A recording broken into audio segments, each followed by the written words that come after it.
Ayun, magandang araw po sa ating lahat mga idol at mga kababayan. Pag-uusapan po natin ngayon itong patungkol sa Barsaga versus Barsaga.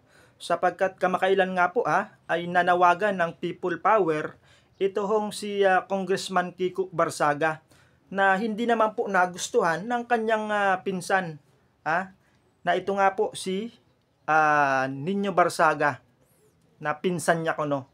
At yung pagkakaalam natin dito ay maka-BBM ito, mga bayan. So natural, aalma ito. Natural, magre-react ito.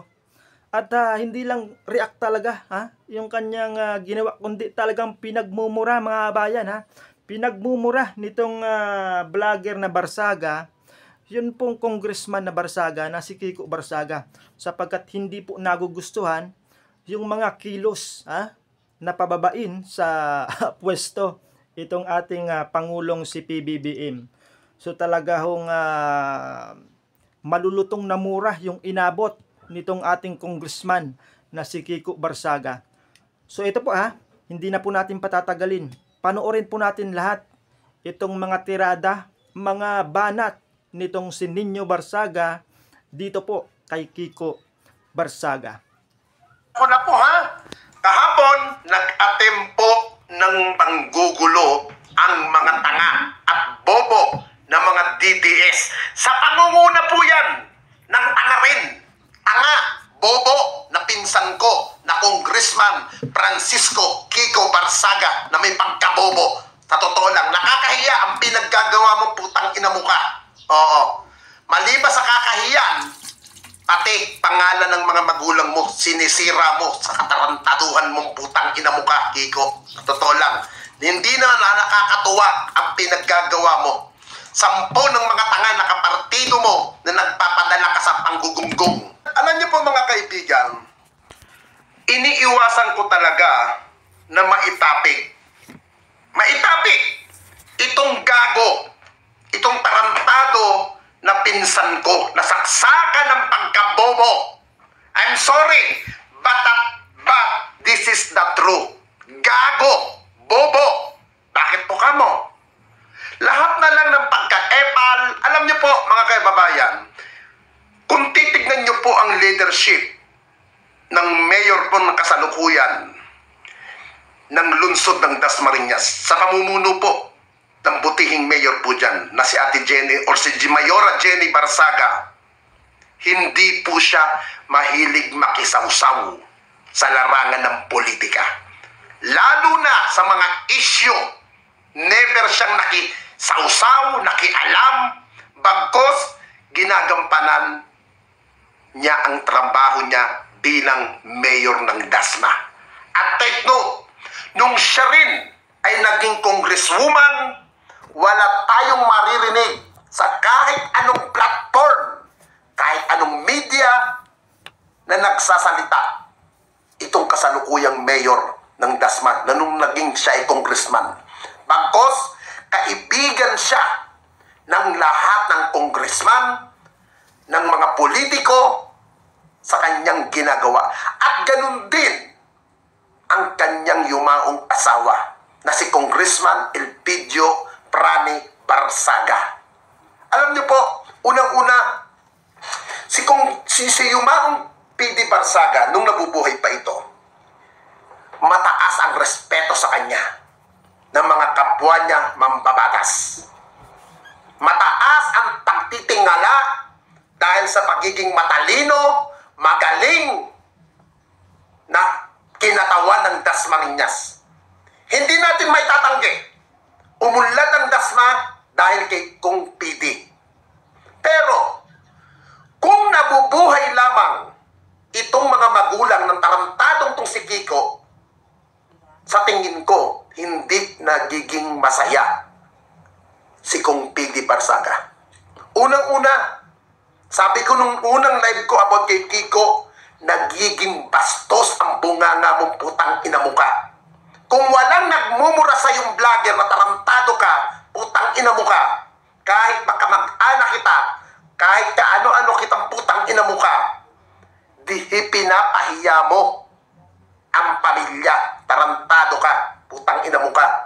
Sabi ko nga noon,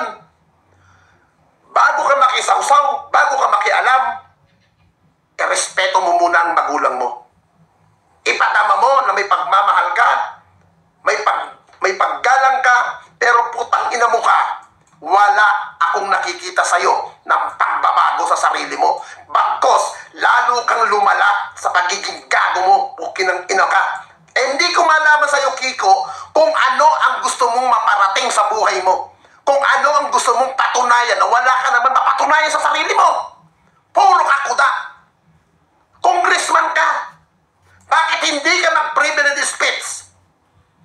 Bakit hindi mo daanin sa session hall kung ano mang mga paghihimutok mo sa buhay mo? Pukinang ina ka. Ha? Bakit hindi mo daanin sa tama? Bakit kailangan mo maghasik ng katarantaduhan mo? Alam na ng mga, ito nga lang sa ginagawa mo. Nung nabubuhay si Kong Piti, kung bastusin mo sa harap ng mga barangay opisyal ng Dasma, naturingin kang sasabihin nila matalino ka?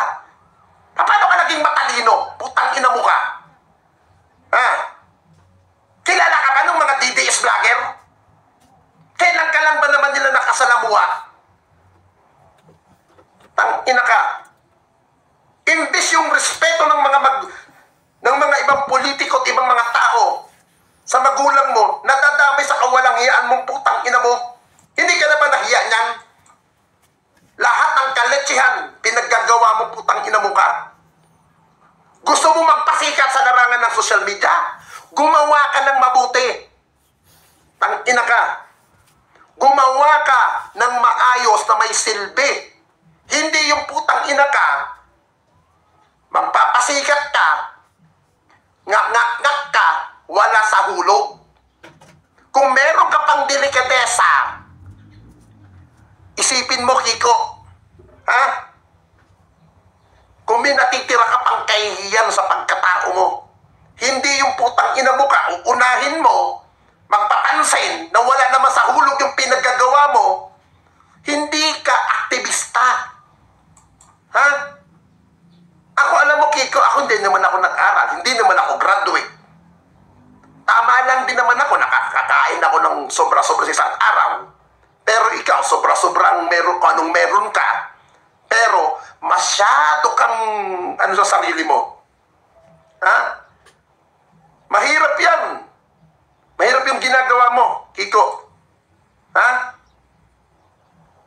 Nakakahiya ka. Pati yung mga malalapit na kaibigan ng magulang mo, nilalagay mo sa alanganin ang relasyon ng magulang mo sa mga taong malalapit sa'yo.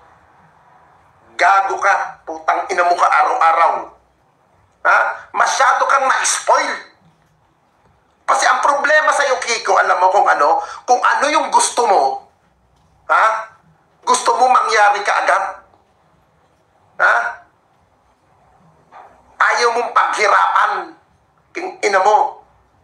Ayan o yung mga kapwa mo, mga tangang DDS.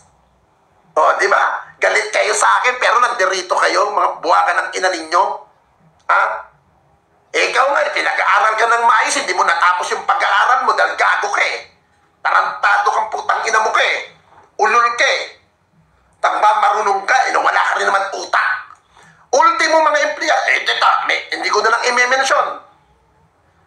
Empleyado mo, mga nakakausap kong iba. Ang sinasabi sa'yo, negative mismo. Ha?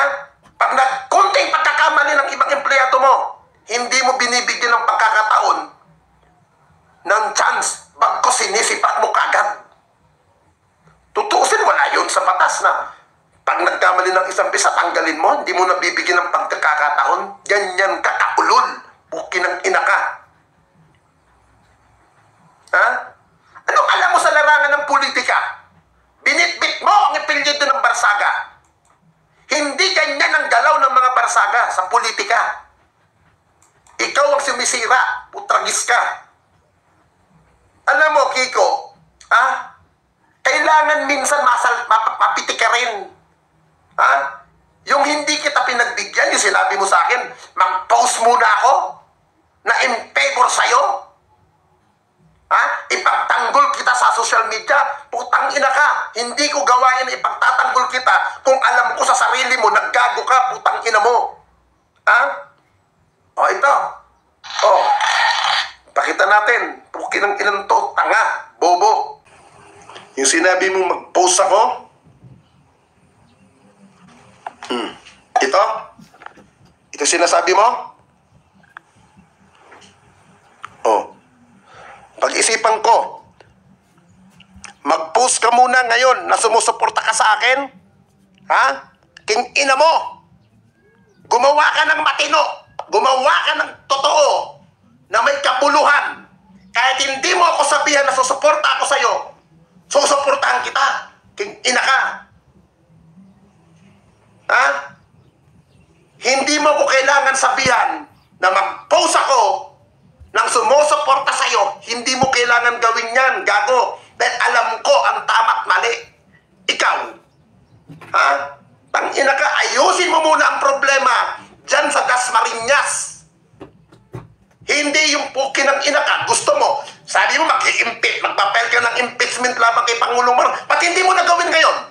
Gawin mo! Nang magkaalaman kung talagang may sapat na bilang kang makukuha. Ako, marami naman ako nakakausap na congressman. Ang tingin niya sa'yo, siraulo eh. Ang tingin niya sa'yo, gago. Ha? Alam mo, Kiko, yung mga nakakausap mong congressman dyan sa Congress, akala mo kakampi mo? Akala mo okay ang dating sa'yo? Putang ina! Ang tingin sa'yo, abnormal. Ha? Hindi normal ang pagkatingin sa'yo ng mga ibang congressman dyan. Ang tingin sa'yo, isa kang may saltik sa ulo. Pukin ang ina ka. Hindi yan ang galaw ni Tito, ng papa mo. Kahiyan ang ginagawa mong pukin ang ina ka. Mas mananawagan ka ng rally kahapon? Saan? Doon sa Forbes Park? Alam mo yan, nalaman ng mga lahat na nakatira doon. Alam nyo dapat sa Congress, ito kay Speaker. Ako nagtitext ako kay Speaker Budget. Sabi ko, ano kailan yung a-actionan?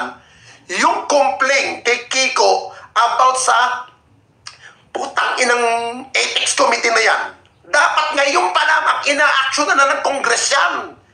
Dapat wag nyong hayaan na gayahin pa yan ng ibang mga bagitong congressman. Pag hindi nyo inaksyonan si Kiko sa Congress, darating ang ilang mga susunod na araw, may mga congressman pa dyan na mga bagito na maaaring hindi malayo na gayahin si Kiko. Si Kiko hindi naman ina-action ng Congress. Di mag-ingay din tayo. Masakit man itong sinasabi ko sa'yo, pero kung kinakailangan araw-arawin kitang putang ina mo ka nang matauhan kang hayop ka, gagawin ko, pukin ang ina mo. Kahit magalit ka sa akin, i-block mo ako sa Facebook mo, gagaya nung ginagawa mo sa ibang kapamilya na pinagbablock mo, wala akong pakialam sa'yo. Tang ina ka. Ha? Wala akong utang na loob sa'yo. Gago. Ang utang na loob ko sa tatay mo at sa mama mo na may respeto ako. Gago. So ayan na po mga idol at mga bayan, talagang dinurog, ha? Dinurog itong si Congressman Kiko Barsaga nitong nagpakilalang pinsan niya ko, no, na isang vlogger na si Nino Barsaga, mga bayan. Talagang malulutong, ha? At maanghang na mura yung inabot nitong si Congressman Kiko Barsaga mula sa kanyang pinsan ko, no. So abangan po natin ha kung ano po yung magiging reply, kung ano yung sagot, kung ano yung magiging reaction dito ni Congressman Kiko Barsaga sa mga pagmumura na ginawa sa kanya ng kanyang pinsan, mga bayan. So yun po yung ating aabangan.